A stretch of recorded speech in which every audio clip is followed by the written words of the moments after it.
Okay, this video is hopefully to help you understand how to solve quadratics that you can't actually factorize. So obviously factorizing is the quickest way to solve a quadratic. However, they can't always be solved that way. They don't have nice roots or solutions. Your other two options, algebraic options, are completing the square and of course our favorite, the quad formula. And you can also back it up using your graphics calculator, but some of you will be having tests where you can't use a calculator at all. So you want to make sure that you've got your skills to be able to solve the quads purely using algebra. So let's just remind us, with factorizing, you want to make sure that everything is on one side. So that happens here. You ask yourself, is there a common factor? Here there's clearly no common factor. So then we look at this term here and we say, what are the two numbers that times together give you that but add up to give you the middle term? And luckily for us, 7 is clearly a prime number. It's only 1 and 7. So that means it's going to be, we've got the x, we put the 1, we put the 7. They're either both positive or both negative, because when you times them together we get a positive 7. So both positive, both negative, but when we add them we've got a minus, therefore they must both be negative. And we finish that off by saying, well, haha, x must be 1 or 7, because 1 take 1 is 0, 7 take 7 gives you 0. Okay. We could back that up by either doing completing the square or the quad formula. Let's go with completing the square and remind you how we do that. We've just come off playing with completing the square with circles, so you should be reasonably fresh in your mind. Remember, we focus on this bit here, and we simply divide this term by 2. We halve it, and we get x minus 4 squared. Now we should be pretty confident and realize that when I expand, x take 4 squared. That gives me the x squared that we had here. We get minus 8x, but we also get plus 16. So by rewriting this as x take 4 squared, we've added on a 16. That's fair enough, as long as we add 16 to the other side. What's happening with this plus 7? Well, he's going to go over to the other side, and it becomes a take 7. So what I now have is x minus 4 squared equals 9. We're going to get rid of that squared by square rooting, and remember that when we do square root, it can give us a plus or a minus answer, because negative 3 times negative 3 also gives me 9. So I get plus or minus 3. Therefore, x will be, get rid of the take 4 plus 4. So 4 plus or minus 3. And 4 plus 3 is 7, 4 take 3 is 1. And you can see we get the same answers as if we factorized. Clearly, being able to factorize, short, sharp, shiny, really quick. But we'll see right now that you can't always factorize every quadratic. So let's have a look at the next one. And we do the same thing, everything's on one side, that's good. No common factor. The factors of 14 are 1 and 14, and 2 and 7, and clearly neither of those combinations are going to give me minus 10 here. So factorizing is out really quickly. Again, we look at this section here, and we're going to halve that. So we end up with x minus 5 squared. When I expand, x take 5 squared, I get the x squared, I get the minus 10x, but I also get a 25. So I've added 25 to the left side. We better add 25 to the right hand side. The plus 14, as before, comes over to be minus 14. Now it's just all that's left to do is to tidy up. 24 take 14 is 11. We can now get rid of this squared. We won't expand, as I know some of you want to do, but if you expand you'll just get back to the original, and that's no good. So we get rid of the squared, remembering that when I square root 11 I don't know the answer to that, so we'll just leave it as plus or minus root 11, and to get rid of my take 5 we add 5. So 5 plus or minus root 11. Let's confirm that and show you that the quad formula will give you exactly the same answer. Remembering our beautiful formula here, where a is the coefficient of x squared, and so here the coefficient of x squared is just 1, B is your coefficient of just x, which is minus 10, and C is your constant, which is 14. So I'm just going to slap those in here. Minus minus 10, we get just 10. B squared, so minus 10 squared is 100. Minus 4 times A is 1, so we won't put that in there. Times 14. 4 times 14.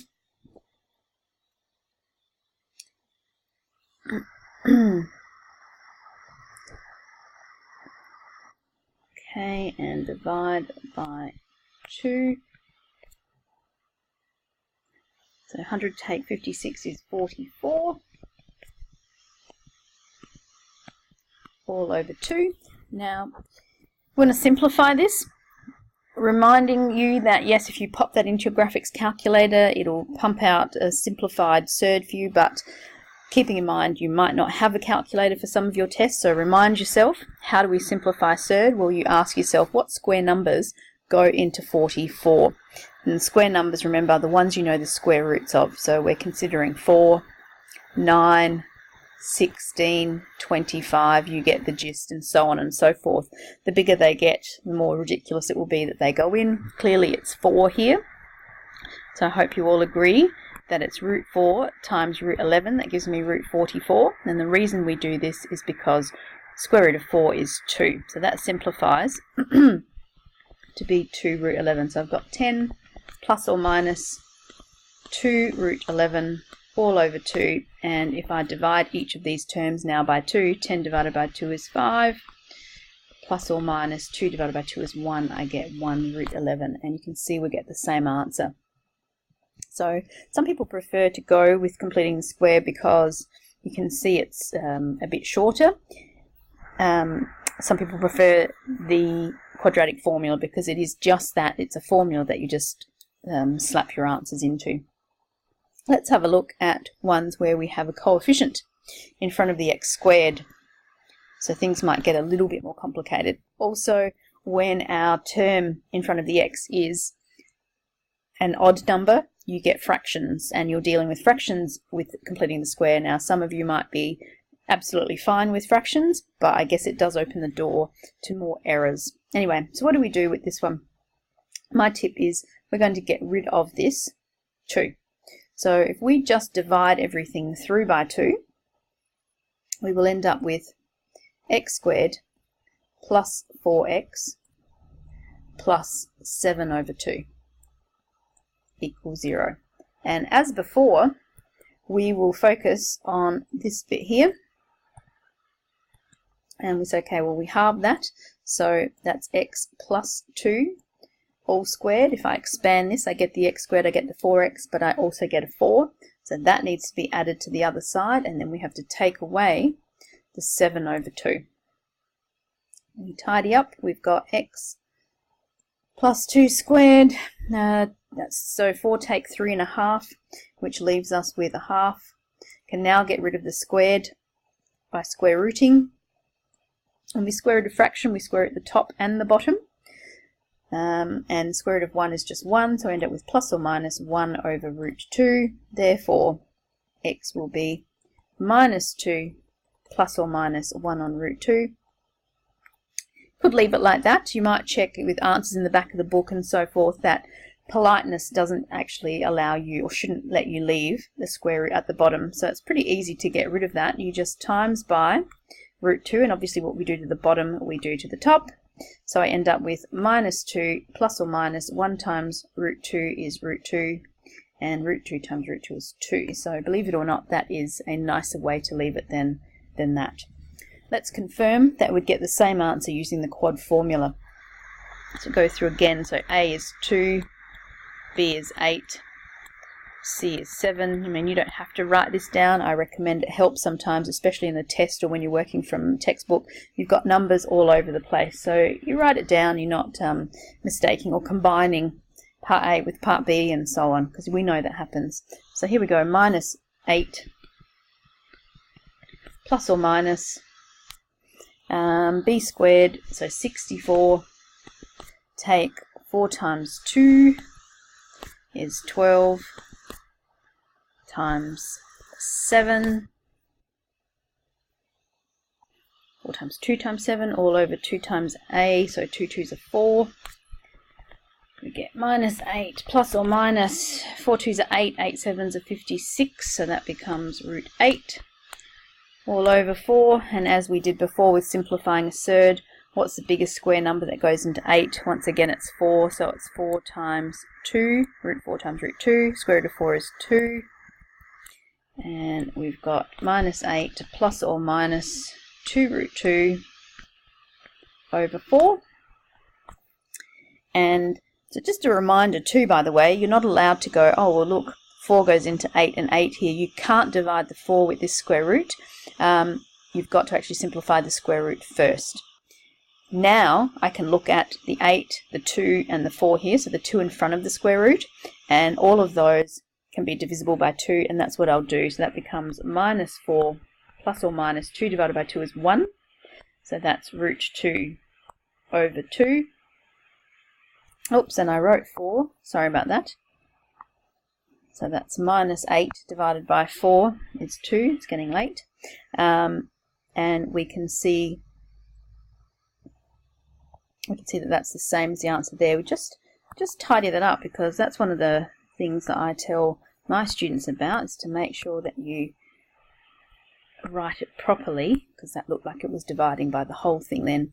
And there you go, you can see you get the same answer. So completing the square, useful. You can see now it sort of gets a little bit more complicated, and as I said before, if this was an odd number, more opportunity to make mistakes. Still a simple process. I guess I would probably lean towards the quad formula with some of those.